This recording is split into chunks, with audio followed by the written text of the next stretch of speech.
कल तक 10 रुपये की चीज़ आज 20-30 रुपये में मिल रही है। इतने भाव बढ़ रहे हैं, 2 गुना 3 गुना तक बढ़ रहे हैं। अभी आदमी पेट्रोल भराएगा या अपना काम करेगा।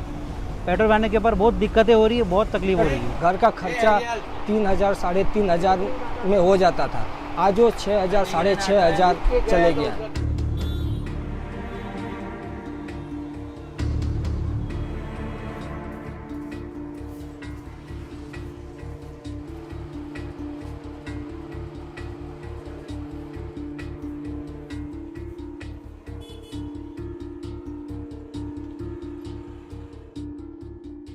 हमको ये प्रॉब्लम है कि पहले जो सामान सस्ता मिलता था तो हम लोग ज़्यादा लेके घर में जाके खाते थे। अब हमको विचार करना पड़ता है कि हम कितनी मात्रा में सामान लें हमारे जेब के हिसाब से। दाल के भाव बढ़ गए, चावल के, गेहूं के, सब बढ़ रहे, सभी बढ़ रहे हैं। वैसा तो एक नहीं, सभी बढ़ रहे हैं। कोविड के बाद एक तो लोगों को जॉब गए और धान्य के प्राइस भी बढ़ रहे, 2 गुना 3 गुना बढ़ रहे हैं। तो लोगों को अभी खाने की मुसीबत हो गई है। महंगाई इतनी बढ़ गई कि आज की तारीख में घर परिवार संभालना बहुत मुश्किल हो रहा है, क्योंकि जहाँ पे तेलों के भाव 80-90 रुपये लीटर थे, वो सीधा 170, 180 रुपये, 190 रुपये लीटर हो गए हैं। तो उसमें अगर हर चीज़ का मेंटेनेंस करना परिवार के लिए बहुत मुश्किल हो जा रहा है।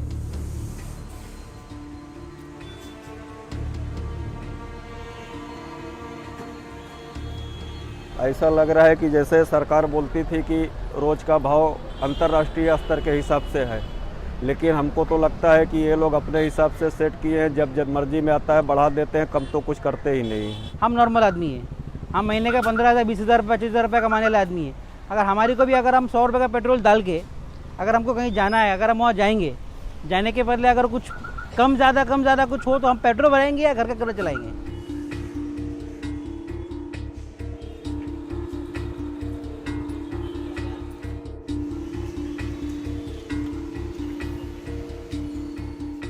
गवर्नमेंट की ओर से हमको ये चाहिए कि गवर्नमेंट हमारा हेल्प कर रहे हैं और हमारा पेट्रोल का भाव जो भी पेट्रोल का है या जो भी कुछ चल रहा है वो कम कर, जिससे हम लोग को जीने के लिए ईजी वे हो जाए।